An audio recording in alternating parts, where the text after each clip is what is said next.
नमस्कार दोस्तों, स्वागत है आप सभी का आपके अपनी YouTube channel online study D की में। और आज फिर हम देखने वाले हैं यहाँ पर हमारी जो प्रैक्टिस सेट की सीरीज चल रही है, उसी सीरीज में आज हम देखेंगे पर्यावरण अध्ययन के 30 अति महत्वपूर्ण प्रश्नों का प्रैक्टिस सेट। ये प्रश्न आपको आने वाले आपके टेट एग्ज़ाम की तैयारी के लिए काफ़ी महत्वपूर्ण होंगे। और चलिए स्टार्ट करते हैं और देखते हैं आज के हमारे पर्यावरण अध्ययन के 30 अति महत्वपूर्ण प्रश्न। फर्स्ट क्वेश्चन की बात करते हैं तो पर्यावरण अध्ययन की प्रकृति निम्नलिखित का समर्थन नहीं करती है। 4 विकल्प आपके सामने हैं, आप अपना उत्तर कमेंट्स में ज़रूर दीजिएगा। तो यहाँ पर है बच्चे कम गलतियाँ करें, बच्चों को करके सीखने का अवसर मिले और बच्चे बहुत से प्रश्न पूछे, या फिर डी है बच्चों को खोजबीन करने के लिए पर्याप्त स्थान मिले। तो यदि हम यहाँ पर विकल्पों को देखें तो देखिए पर्यावरण अध्ययन की जो प्रकृति है उसकी प्रकृति है कि बच्चों को सीखने का अवसर मिले, ये उसकी प्रकृति होती है। इस बात का समर्थन पर्यावरण अध्ययन की प्रकृति करती है। बच्चे प्रश्न पूछे, इस बात का भी करती है। और बच्चे खोज करने के लिए बच्चों को पर्याप्त स्थान मिले, तो इस बात की प्रकृति का भी समर्थन करती है। अब यदि हम देखें तो यहाँ पर एक ही विकल्प जो है ऑप्शन नंबर ए, जो कि यहाँ पर पर्यावरण अध्ययन की जो प्रकृति है वो निम्नलिखित का समर्थन नहीं करती है कि बच्चे कम गलतियाँ करें, ये हमारा इसमें उत्तर होगा पहला विकल्प है। अब देखिए बच्चे कम गलतियाँ करें तो इसका क्या मतलब हुआ, तो उसका मतलब सीधा सीधा ये है कि बच्चे जो होते हैं वो गलतियों के माध्यम से ही सीखते हैं, गलतियों के द्वारा ही सीखते हैं। तो यहाँ पर हम कहते हैं कि बच्चे कम गलतियाँ करें, ये इस बात का समर्थन ये प्रकृति नहीं करती। आगे बढ़ते हैं अगले प्रश्न की ओर। अगले प्रश्न आता है यहाँ पर, एक शिक्षिका ने कक्षा 4 के शिक्षार्थियों को पढ़ाने के लिए पौधों के अंतर्गत अंतर्वस्तु का चयन किया। उसने सीखने के लिए निम्नलिखित अवसर प्रदान किए। अब देखिए यहाँ पर बच्चों को पेड़ पौधों से संबंधित जानकारी पढ़ाने के लिए शिक्षिका ने कौन से अवसर प्रदान किए, तो यहाँ पर है समूह में पत्तियों का संग्रह करना, पत्तियों के आकार स्वरूप और अन्य चर्चा करना, वनस्पति का संग्रहालय बनाना, ये अवसर शिक्षिका ने प्रदान किए। विशेषताओं की इस प्रकार की गतिविधि हेतु शिक्षिका को किस बात के लिए सबसे अधिक प्रोत्साहन नहीं देना चाहिए। अब देखिए ये तो अवसर दिए, अब यहाँ पर किस बात के लिए बच्चों को ज़्यादा प्रोत्साहन नहीं देना चाहिए, तो यहाँ पर है पहला, जितने अधिक पत्तियों के बारे में संभव हो उतना उनके नाम याद करने में बच्चों की पहल। और दूसरा है बच्चों के द्वारा कार्य का विस्तार, बच्चों का निरंतर गतिविधि में लगे रहना। और डी है बच्चों के परस्पर क्रिया अवलोकन और सहयोग। तो देखिए यहाँ पर शिक्षिका को जिस बात पर अधिक प्रोत्साहन नहीं देना चाहिए वो यहाँ पर होगा विकल्प नंबर ए। देखिए जितनी अधिक, तो इसका मतलब तो ये क्या हुआ कि फिर बच्चे के दिमाग में ऐसा रहेगा कि मैं सारी पत्तियों के नाम याद कर लूँ और उन्हें वो याद नहीं रख पाएगा। तो इस बात पर यहाँ पर प्रोत्साहन देने की ज़रूरत यह शिक्षिका को कम है, क्योंकि इतना सब याद रखना, बच्चे छोटी कक्षा के हैं, पर्यावरण की बात कर रहे हैं हम, तो निश्चित रूप से उनके लिए ये थोड़ा मुश्किल होगा। तो पहला विकल्प इसके लिए यहाँ पर ठीक होगा। आगे बढ़ते हैं अगले प्रश्न की ओर। अगला प्रश्न आता है, शिक्षार्थियों का आकलन करते समय पर्यावरण अध्ययन की शिक्षिका को निम्नलिखित में से क्या नहीं करना चाहिए। अब देखिए यहाँ पर शिक्षिका को क्या नहीं करना चाहिए, बच्चों के पूर्व आकलन के साथ तुलना करना, या फिर बी है शिक्षार्थियों की सीखने की क्षमताओं को ध्यान में रखकर सूचना दर्ज करना, सी है बच्चों के द्वारा कार्य के केवल कुछ पक्षों पर ध्यान केंद्रित करना, और डी है बच्चों के कार्य से संबंधित गुणात्मक उल्लेख करना। तो यदि हम देखें तो ऑप्शन नंबर सी को देखिए ध्यानपूर्वक, इसमें क्या बता रहे हैं कि केवल कुछ पक्षों पर ध्यान केंद्रित करना, यही हमारा उत्तर है। क्योंकि शिक्षिका को यहाँ पर निम्नलिखित में से ये नहीं करना चाहिए कि केवल कुछ पक्षों पर ध्यान केंद्रित करें, क्योंकि शिक्षिका बच्चे का जब मूल्यांकन आकलन करना चाह रही है तो निश्चित रूप से वहाँ पर शिक्षिका को बच्चे के सभी पक्षों को ध्यान में रखना चाहिए, केवल कुछ पक्षों को नहीं। इसलिए विकल्प नंबर सी इसमें हमारा उत्तर होगा। आगे बढ़ते हैं, जब कोई सपेरा अपने वाद्य यंत्र बीन को बजाता है तो सांप उसकी ध्वनि पर अपने सिर को इधर उधर घुमाता है। आपके विचार से सांप वाद्य यंत्र के प्रति अनुक्रिया कैसे कर रहा है। तो यहाँ पर यदि हम देखें कि सांप अनुक्रिया कैसे कर रहा है, उस वाद्य यंत्र की गति को देखकर, उस वाद्य यंत्र के द्वारा उत्पन्न कंपनों के प्रति अनुक्रिया करके, उस वाद्य यंत्र को सूंघ करके या उस वाद्य यंत्र की ध्वनि को सुन करके। तो देखिए यहाँ पर यदि हम देखें तो निश्चित रूप से यहाँ पर सांप जो है उस वाद्य यंत्र के द्वारा जो उत्पन्न कंपन होते हैं उनके प्रति अनुक्रिया करता है। और यहाँ पर ऑप्शन नंबर बी जो होगा ये हमारा इसमें सही उत्तर होगा। आगे बढ़ते हैं अगले प्रश्न की ओर। भारोत्तोलकों को ज़्यादा मांसपेशियां और बॉडी मास बनाने की आवश्यकता होती है और इस उद्देश्य के लिए उन्हें ऐसा आहार लेने की आवश्यकता होती है जो रक्त स्थान से भरपूर हो। तो यहाँ पर कार्बोहाइड्रेट, वसा, विटामिन, प्रोटीन, तो हम कह सकते हैं कि इन एथलेटिक्स को या भारोत्तोलकों को ज़्यादा मात्रा में प्रोटीन की आवश्यकता होती है जिससे उन्हें बॉडी मास बनाने में मदद मिलेगी। और विकल्प नंबर डी इसके लिए यहाँ पर होगा उत्तर सही। आगे बढ़ते हैं अगले प्रश्न की ओर। रेखा की मां रक्त स्थान के लिए रोजाना तालाब से लाए गए पानी में फिटकरी डालती है। हल्के निलंबित अपद्रव्यों को अवसादित करने के लिए, कठोर जल को मृदु जल में परिवर्तित करने के लिए, या फिर है पानी में मौजूद रोगाणु को खत्म करने, और डी है पानी को रंग रहित करने में। तो यहाँ पर हम कह सकते हैं हल्के निलंबित अपद्रव्यों को अवसादित करने के लिए विकल्प नंबर ए जो होगा ये इसमें हमारा सही उत्तर होगा। आगे बढ़ते हैं अगले प्रश्न की ओर। अगला प्रश्न आता है, निम्नलिखित में से भोजन बनाने का कौन सा तरीका यहाँ पर अच्छा है? सब्जियों को काटना और तब उन्हें चलते पानी में धोना। बी है सब्जियों को काटने और पकाने से पहले उन्हें कुछ समय के लिए धूप में रखना। सी है बैक्टीरिया नष्ट करने के लिए सब्जियों को गहरा तलते हुए भुनना या पकाना। या फिर डी है सब्जियों को अच्छी तरह से धोना और फिर काटना। तो सिंपल सा प्रश्न है, सब्जी को पहले हम धोएंगे और फिर काटेंगे, काट कर नहीं धोएंगे, है ना। विकल्प डी इसके लिए यहाँ पर उत्तर बनता है। आगे बढ़ते अगले प्रश्न की ओर। एक शिक्षिका तनावग्रस्त बच्चे की पहचान कर सकती है जब बच्चा निम्नलिखित व्यवहार प्रदर्शित करता है। तो निश्चित रूप से यहाँ पर शिक्षिका एक तनावग्रस्त बच्चे की पहचान कैसे कर सकती है? पढ़ाई में पूर्ण एकाग्रता को देखते हुए, या फिर बहुत बात करना, हाइपर एक्टिविटी, अति सक्रियता, या फिर डी है आक्रामक व्यवहार। तो देखिए जब कोई बच्चा तनावग्रस्त होता है तो निश्चित रूप से वो थोड़ा सा आक्रामक व्यवहार प्रदर्शित करता है। और विकल्प डी जो होगा इसके माध्यम से शिक्षिका यहाँ पर उस बच्चे की पहचान कर सकती है, उसके तनाव की स्थिति को पहचान सकती है। विकल्प नंबर डी यहाँ पर उत्तर होगा। आगे बढ़ते अगले प्रश्न की ओर। पर्यावरण अध्ययन की पाठ्य पुस्तकों में विभिन्न प्रकरणों में एक खंड करके देखो शामिल किया गया है जिसका उद्देश्य है। तो जिसका उद्देश्य क्या है? घर में शिक्षार्थियों को व्यस्त रखना, प्रत्येक हस्तपरक अनुभव उपलब्ध कराना, सी है परीक्षा में निष्पादन को सुधारना, और डी है वैज्ञानिक शब्दावली की परिभाषाएं सीखना। तो यहाँ पर हम कह सकते हैं कि पर्यावरण अध्ययन की जो पाठ्य पुस्तक है उसमें एक खंड जो है करके देखो को जो शामिल किया गया है और उसका जो उद्देश्य है वो यहाँ पर होगा निश्चित रूप से प्रत्यक्ष हस्तपरक अनुभव उपलब्ध कराना। क्योंकि देखिए करके देखो मतलब करके देखने का मतलब यहाँ पर होगा करके सीखो, है ना। तो उसका सीधा मतलब है कि विद्यार्थी को खुद जब वो करके देखेंगे, करके सीखेंगे तो उनको प्रत्यक्ष अनुभव उपलब्ध होगा, और इसलिए ये खंड जो है करके देखो शामिल किया गया है।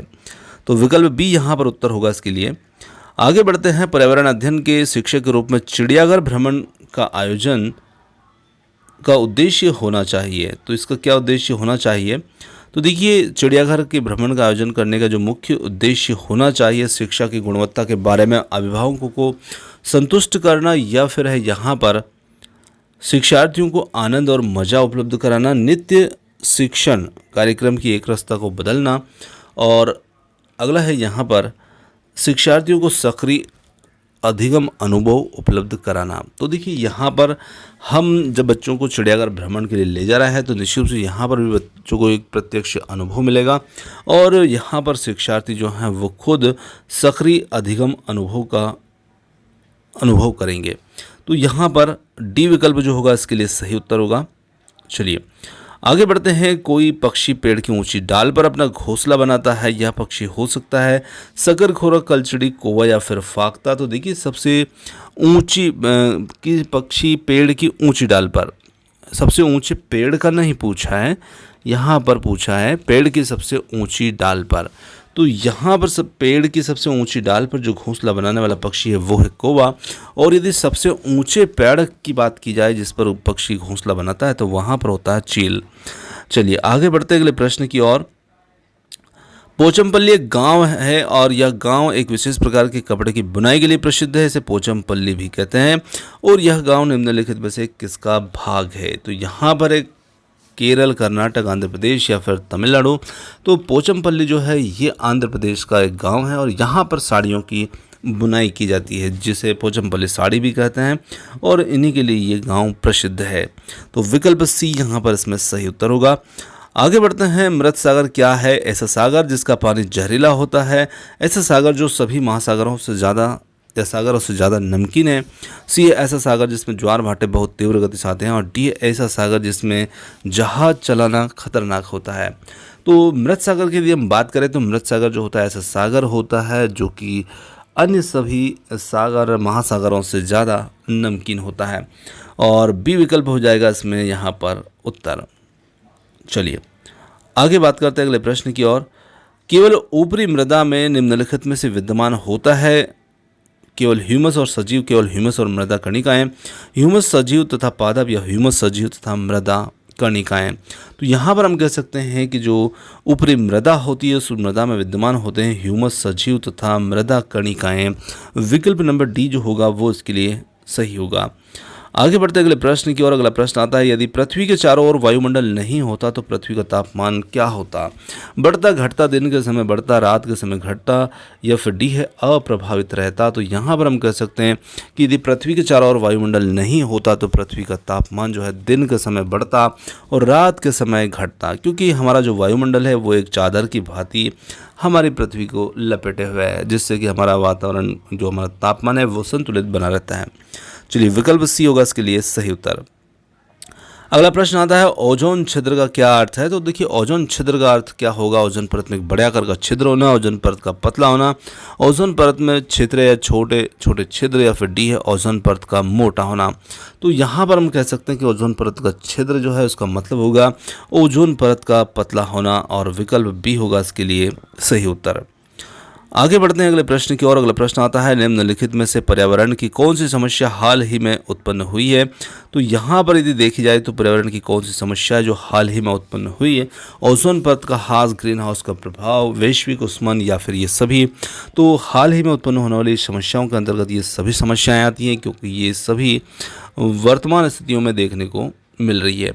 आगे बढ़ते अगले प्रश्न की ओर। अगला प्रश्न आता है, यहाँ पर ठंडे मौसम में कम दृश्यता का कारण होता है। तो ठंडे मौसम में कम दृश्यता का जो कारण होता है वो क्यों होता है? तो जीवाश्म ईंधन का निर्माण या फिर बिना दहन हुए कार्बन कण, वायु में निलंबित हाइड्रोकार्बन और पर्याप्त विद्युत आपूर्ति में कमी या फिर डी है उपरोक्त में से कोई नहीं। तो यहाँ पर हम कह सकते हैं कि बिना दहन हुए कार्बन कण, वायु में निलंबित हाइड्रोकार्बन वगैरह जो होते हैं ये ठंड के मौसम में कम दृश्यता का कारण बनते हैं, जिनके कारण कोहरा जो होता है या स्मॉग जो होता है वो देखते हैं। आगे बढ़ते अगले प्रश्न की ओर। विषाणु से हेपेटाइटिस रोग होता है और ये रोग निम्नलिखित में से किसी एक द्वारा संचरित होता है? वायु, जल, भोजन या फिर है व्यक्तिगत संपर्क?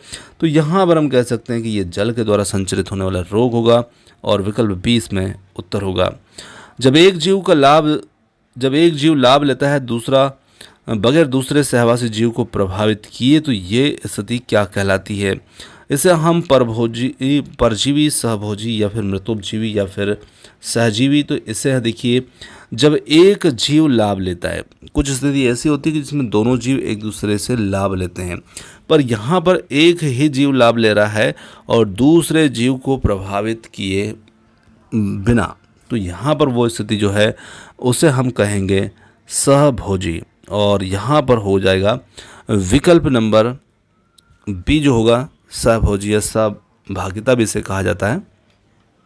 ठीक है, चलिए तो यहाँ पर हो जाएगा विकल्प नंबर बी इसके लिए उत्तर। आगे बढ़ते अगले प्रश्न की ओर। जब मोर सांप को खाता है, सांप कीड़ों को खाता है और कीड़े हरे पौधों को खाते हैं, तो मोर का पोषण तल कौन सा होगा? तो देखिए मोर खा रहा है यहाँ पर सांप को और सांप खा रहा है कीड़ों को, कीड़े खा रहे हैं हरे पौधों को। तो यहाँ पर निश्चित रूप से हम कह सकते हैं कि मोर का जो पोषण तल होगा वो सबसे शीर्ष पर होगा, क्योंकि सबसे ऊपर है। सांप कीड़े खा रहा है, कीड़े पौधे खा रहे हैं और सांप को मोर खा रहा है। तो यहाँ पर खाद्य पिरामिड के शीर्ष पर मोर की स्थिति होगी और डी विकल्प होगा इसमें सही उत्तर। आगे बढ़ते हैं। निम्नलिखित में से किस मिट्टी का विस्तार भारत के सर्वाधिक क्षेत्र पर है? यहाँ पर काली मिट्टी, जलोढ़ मिट्टी, लाल मिट्टी, बलुई मिट्टी। तो हम यहाँ पर कह सकते हैं कि किस मिट्टी का विस्तार भारत के सर्वाधिक क्षेत्र पर है? तो यहाँ पर हो जाता है विकल्प बी, जलोढ़ मिट्टी। आगे बढ़ते हैं अगले प्रश्न की ओर। अगला प्रश्न आता है, इकोसिस्टम की सही परिभाषा क्या है? इकोसिस्टम की सही परिभाषा क्या हो सकती है? परस्पर क्रिया करने वाला जीव समुदाय, किसी भी स्थान का अजीवी घटक, या फिर सी है पृथ्वी और वायुमंडल का क्षेत्र जहां जीव रहते हैं, और डी है जीव समुदाय और उसकी वातावरण का संतुलित तंत्र। तो यहाँ पर हम कह सकते हैं कि इकोसिस्टम की सही परिभाषा जो हो सकती है वो हो सकती है जीव समुदाय और उसके वातावरण का संतुलित तंत्र। तो यहाँ पर होगा डी विकल्प इसके लिए सही उत्तर। आगे बढ़ते अगले प्रश्न की ओर। इंसुलिन की रासायनिक प्रकृति होती है, तो इंसुलिन की रासायनिक प्रकृति किस रूप की होती है? विटामिन, प्रोटीन, वसा या फिर है कार्बोहाइड्रेट? तो यहाँ पर इंसुलिन एक प्रकार का हार्मोन्स है और हार्मोन्सों की प्रकृति जो होती है वो होती है प्रोटीन की प्रकृति। तो यहाँ पर इंसुलिन की प्रकृति भी जो होगी वो हो जाएगी प्रोटीन की प्रकृति। विकल्प 20 में उत्तर होगा। आगे बढ़ते अगले प्रश्न की ओर। पौधों में अर्धसूत्री विभाजन होता है कहाँ पर? मूल शीर्ष में, पराग कणों में, या फिर तने में, या फिर पराग कोश में? तो यहाँ पर हम कह सकते हैं पौधों में अर्धसूत्री विभाजन जो होता है वो होता है पराग कोशों में। विकल्प डी होगा इसके लिए सही उत्तर। आगे बढ़ते अगले प्रश्न की ओर। अगला प्रश्न आता है, ज्वर नियंत्रण में आमतौर पर सबसे अधिक प्रयोग की जाने वाली जो वस्तु या औषधि होती है वो कौन सी होती है? तो ज्वर नियंत्रण में आमतौर पर सबसे ज़्यादा प्रयोग की जाने वाली औषधि जो होती है उसे हम कहते हैं पैरासीटामोल। जी हाँ, बहुत सिंपल सा प्रश्न है। पैरासीटामोल औषधि जो होती है वो कहलाती है। चलिए आगे बढ़ते हैं अगले प्रश्न की ओर। निम्नलिखित वाहनी ईंधनों में से किसको आजकल पर्यावरण स्नेही माना जाता है? डीजल, पेट्रोल, द्रवित पेट्रोलियम गैस या फिर संपीड़ित पेट्रोलियम गैस? तो यहाँ पर हम कह सकते हैं कि जो संपीड़ित प्राकृतिक गैस होती है जिसे हम सीएनजी के नाम से भी जानते हैं, और ये गैस जो है आजकल पर्यावरण स्नेही मानी जाती है क्योंकि इससे किसी भी प्रकार का कोई प्रदूषण नहीं होता है। आगे बढ़ते अगले प्रश्न की ओर। किसी परितंत्र में तत्वों का चक्रण क्या कहलाएगा? तो यहाँ पर जैव भू रासायनिक चक्र, भूवैज्ञानिक चक्र, रासायनिक चक्र और टी है इनमें से कोई नहीं। तो यहाँ पर हम कह सकते हैं कि किसी परितंत्र में तत्वों का जो चक्रण होता है वो कहलाता है जैव भू रासायनिक चक्र, और ए विकल्प इसमें उत्तर होगा। अगला प्रश्न आता है, दही निर्माण हेतु कौन सूक्ष्मजीव यहाँ पर उत्तरदायी होते हैं? एस्परजिलस, स्ट्रेप्टोकोकस, रेट्रोवायरस या फिर डी है लैक्टोबैसिलस? तो देखिए, दूध से दही का जो निर्माण होता है उस निर्माण के लिए जो उत्तरदायी सूक्ष्मजीव होते हैं वो होते हैं लैक्टोबैसिलस, और डी विकल्प के साथ यहाँ पर उत्तर होगा हमारा सही। दोस्तों यहाँ पर अगला प्रश्न जो देखते हैं, अगला प्रश्न आता है, मानव रुधिर वर्ग की खोज सर्वप्रथम किस वैज्ञानिक ने की थी? यहाँ लैंडस्टीनर है, जेनिंग्स है, पेंटिन मास्ट है और कार्ल मार्क्स है। तो यहाँ पर हम कह सकते हैं मानव रुधिर वर्ग की खोज सबसे पहले करने वाले जो थे वो थे यहाँ पर कार्ल लैंडस्टीनर, जो कि ऑस्ट्रेलिया के चिकित्सक थे। तो विकल्प ए हो जाएगा इसमें यहाँ पर हमारा सही उत्तर। तो दोस्तों यहाँ पर आज के हमारे पर्यावरण अध्ययन से संबंधित जो 30 अति महत्वपूर्ण प्रश्न थे ये समाप्त होते हैं, और क्वेश्चन आपको कैसे लगे कमेंट्स करके जरूर बताइएगा। वीडियो पसंद आया हो तो वीडियो को लाइक, शेयर, चैनल को सब्सक्राइब करना मत भूलिएगा। आपने जो समय दिया उसके लिए बहुत बहुत धन्यवाद। Thanks for watching.